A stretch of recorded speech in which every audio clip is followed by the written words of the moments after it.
All thanks for this good meal, he said, licking his lips. সে তার ঠোঁট চাটতে চাটতে কি বলল, যে সবাইকে ধন্যবাদ এরকম একটা ভালো খাবারের জন্য। হি বলতে এখানে কার কথা বলা হয়েছে, না তাবাকির কথা বলা হয়েছে। How beautiful are the Nobel children. Nobel children বলতে কাদের বলা হয়েছে, না সেই 4 কাবসের কথা, যেটা কিনা ফাদার উলফ এবং মাদার উলফের সন্তানরা ছিল। তারা কি খুবই সুন্দর। কার কথা এটা, এটা হচ্ছে তাবাকি বলছে। হাউ লার্জ আর দেয়ার আইজ, তাদের চোখগুলো কত বড়। অ্যান্ড সো ইয়াং টু, এবং তারা কত ছোট। নাও তাবাকি new as well as anyone else that there is nothing so unlucky as to compliment children on their faces.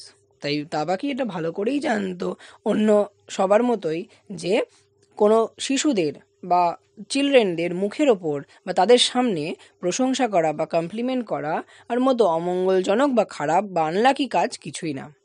It pleased হিম, এটা তাকে আনন্দ দিল, টু সি, এটা দেখে, mother and father Wolf look uncomfortable, যে তার এই কর্মকাণ্ড অর্থাৎ তার শাবকদের সামনে তাদের প্রশংসা করা বা ওই যে বিউটিফুল বড় বড় চোখ, এবং তারা যে এত ছোট সেটা বলা, এটাকে তারা পছন্দ করলো না। অর্থাৎ তাদের এই অস্বস্তি, অর্থাৎ ফাদার উলফ এবং মাদার উলফের এই অস্বস্তি দেখে সেটা তার কার ভালো লাগলো, না তাবাকির ভালো লাগলো, সেটা তাকে প্লিজড করলো।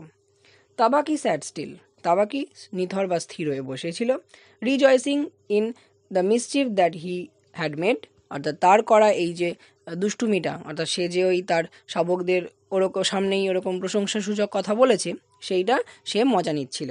অ্যান্ড দেন হি সেড স্পাইটফুলি, এবং তারপর সে স্পাইটফুলি মানে হচ্ছে কাউকে উত্ত্যক্ত বা রাগানোর জন্য বলা। তাহলে সে কাউকে মানে তাদেরকে রাগানো বা উত্ত্যক্ত করার জন্য কি বলে উঠল, Shere Khan the big one has shifted his hunting grounds. বলছে শের খাঁ, আমরা পরে জানতে পারবো শের খাঁ একটা টাইগারের নাম, সে কিনা বিগ ওয়ান অর্থাৎ বড় একটা বাঘ, যে কিনা কি করেছে, has shifted his hunting grounds, তার শিকারের যে ক্ষেত্র বা স্থান সেটা পরিবর্তন করেছে। He will hunt among this hills for the next moon, তাহলে সে অর্থাৎ শের খাঁ যে পরবর্তী মুন অর্থাৎ একটা ফুল মুন পূর্ণিমা থেকে আর একটা ফুল মুনের সময়কাল অর্থাৎ 15 দিনের সময়কাল, তাহলে নেক্সট পরবর্তী পূর্ণিমা পর্যন্ত সে কিনা দিস হিলস বলতে অর্থাৎ এই শিওনি হিলসের অঞ্চলে বা আশেপাশে সে কী করবে, শিকার করবে। So he has told me, তাহলে সে এটা আমাকে বলেছে। অর্থাৎ হি বলতে এখানে কেউ হচ্ছে শের খাঁ, কাকে বলেছে, না তাবাকিকে বলেছে। Shere Khan was the tiger, Shere Khan হচ্ছে একটা বাঘ, যেটা আমি তোমায় আগেই বললাম। Who lived near the Waingunga river, যে কিনা ওই ওয়েনগাঙ্গা রিভারের কাছে বসবাস করে 20 মাইলস অ্যাওয়ে, সেখান থেকে অর্থাৎ এখন শিওনি হিলসে যেখানে ওই তাবাকি আর ফাদার উলফের সাথে কথা হচ্ছে সেখান থেকে 20 মাইল দূরত্বে। He has no right, father began angrily, অর্থাৎ বাবা নেকড়ে খুব রাগত স্বরে কি বলল, যে তার কোনো অধিকার নেই, রাইট অর্থাৎ অধিকার নেই। By the law of the jungle, অর্থাৎ জঙ্গলের বা বনের নিয়ম অনুসারে, he has no right to change his quarters without due warning, তার কোনো অধিকার নেই যে ডিউ ওয়ার্নিং কোনো রকম সতর্কতা ছাড়াই তার বাসস্থান কোয়ার্টার, দেখবে তোমরা জানো গভর্নমেন্ট এমপ্লয়ীদের যদি নিজের বাড়ির থেকে দূরে কাজ করে তারা কোয়ার্টারে থাকে, তাহলে নিজের বাসস্থান এরকমভাবে পরিবর্তন করার অর্থাৎ কোনো সতর্কতা ছাড়া এই পরিবর্তন করার কোনো অধিকার তার নেই। He will frighten all game, এখানে গেম বলতে তোমার বন্য পশু বা পশু পাখির কথা বলা হয়েছে, মানে বন্য জন্তু বা পশু পাখির কথা।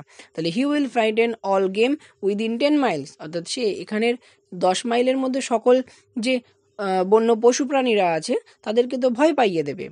I have to kill for 2 this days, আমাকে এখন মানে আজকাল দুজনের জন্য শিকার করতে হয়। দুজনের জন্য বলতে সে এবং মাদার উলফ, কারণ তাদের যে শাবক বা হচ্ছে 4টে যে কাবস রয়েছে তারা কি সব ছোট, তাই তাদের দেখাশোনা করার জন্য মাদার উলফ স্যার এখন শিকারে যেতে পারছে না, তাই ফাদার উলফ এবং মাদার উলফ দুজনের খাবার জোগাড় করতে হচ্ছে কাকে, এখন ফাদার উলফকে। তাই বলেছে I have to kill for 2, দুজনের জন্য আমাকে মানে শিকার করতে হয় বা হান্টিং করতে হয়।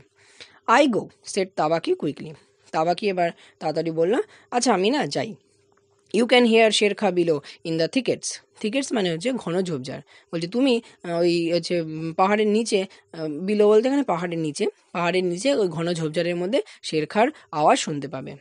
Father Wolf listened and below in the valley, father Wolf শুনলো যে ওই নিচে উপত্যকা বলতে ওই দুটো পর্বত একটা জায়গায় মিশলে তার মাঝে যে সমতল ভূমি হয় তাকে বলা হয় ভ্যালি বা উপত্যকা। তো বলছে সেই উপত্যকা যেটা কিনা কি that ran down to the river, যেটা কিনা নদী পর্যন্ত বিস্তৃত। He heard the dry angry snarly whine of a tiger. সেখানে সে ফাদার উল্ফ কি শুনতে পেল, যে একটা শুকনো রাগত এবং ছটফটে হাহাকার, কার না, অফ আ টাইগার। তাহলে অবভিয়াসলি এটা কে না, হচ্ছে সেই শেরখার আওয়াজ। The full said the father Wolf. Father Wolf এবার কি এক্সক্লেমেশন করে উঠলো, বোকা কোথাকার। তাহলে কাকে বোকা বলে সম্বোধন করলো, শেরখাকে। কেন না, to begin a night's work, অর্থাৎ রাতের কাজ শুরু করার সময়, উইথ দ্যাট নয়েজ, ওই আওয়াজ নিয়ে, অর্থাৎ রাতের কাজ বলতে শিকারের কথা বলছে। Does he think that our বাক্স আর লাইক হিজ ফ্যাট ওয়েনগাঙ্গা বুলক্স। সে কি ভাবছে, তার সেই ওয়েনগঙ্গার পাশে মোটা বলদগুলো বা মোষগুলোর মতো আমাদের হরিণগুলো নাকি। তাহলে এর মানে অ্যাকচুয়ালি ফাদার উলফ কী বোঝাতে চাইলো, যে সে এরকম আওয়াজ নিয়ে রাতের কাজ শুরু করছে, অর্থাৎ রাতে যদি শিকার করতে বেরোয় তাহলে ওরকম বাঘের বা যে পশুর আওয়াজ পেলে বাদবাকি অন্য যারা পশু, অর্থাৎ যাদেরকে শিকার করবে বলে সে বেরিয়েছে, তারা ভয়ে পালিয়ে যাবে। ফলে সে তো তার শিকার তো পাবেই না, উল্টে ফাদার উলফেরও কোনো শিকার পাবে না। এবং পরের লাইনে যেখানে বললো সে, যে সে কি ভাবছে, তার ওই ওয়েনগঙ্গার নিকটবর্তী যে সমস্ত মোষ, অর্থাৎ মোটা মোষরা আছে, তারা মানে তাদের মতো কি এখানে ওই ফাদার উলফ যেখানে শিকার করে সেখানকার হরিণগুলো নাকি, অর্থাৎ যে ওরকম আওয়াজ শোনা সত্ত্বেও যে ওখানে বসে থাকবে তার শিকার হওয়ার জন্য। এটা একটা মকারি করে তাকে বলল। Hush, it is neither bullock nor buck he hunts tonight, said Mother Wolf. এবার মা নেকড়ে বা মাদার উলফ কি বলল, যে বলছে যে না, সে না কোনো মোষ বা বলদ, না কোনো হরিণ শিকার করবে আজকে রাতে। ইট ইজ আ ম্যান, হয়তো সে মানুষের খোঁজে বেরিয়েছে। ম্যান, সেড ফাদার উলফ, মানুষ, showing all his white teeth, অর্থাৎ সে সকল তার সাদা দাঁতগুলো বার করে বললো। অর্থাৎ এটা একটা এক্সক্লেমেশন বলতে পারো, যে তার বিস্ময়ের। কেন বিস্ময়, বা মানে কি বলবো, অবাকের সাথে তার একটা জেস্চার। আর there not enough beetles and frogs in the tanks, অর্থাৎ সেখানে কি তার যেখানে থাকে, অর্থাৎ শেরখার কথা বলছি, শেরখার যে বাসস্থান, সেখানের ট্যাঙ্কস মানে পুষ্করিণী বা জলাশয়, সেই জলাশয়ের কি গুবরে পোকার ব্যাঙের কি যথেষ্ট কম পড়েছে সংখ্যায়, that he must eat man, যার জন্য তাকে এখন মানুষ খেতে হচ্ছে, and on our ground too, এবং সেখান ছেড়ে আমাদের এখানে এসেছে। অর্থাৎ অ্যাকচুয়ালি অর্থাৎ সে যে তার হান্টিং গ্রাউন্ড শিফট করেছে শেরখা, তাই তাকে বিদ্রুপ বা ব্যঙ্গ করে কি বলছে যে সে যেখানে থাকে সেখানের ট্যাঙ্ক বা পুকুরে কি যথেষ্ট পরিমাণে গুবরে পোকা বা ব্যাঙ নেই, যে সেগুলো সে না খেতে, মানে সেগুলো না খেয়ে এখন, বা সেগুলো শেষ হয়ে গেছে বলে সে এখন চলে এসেছে আমাদের এখানে, যেখানে মানুষ খেতে, যেখানে মানুষ তো মনে হয় নেই।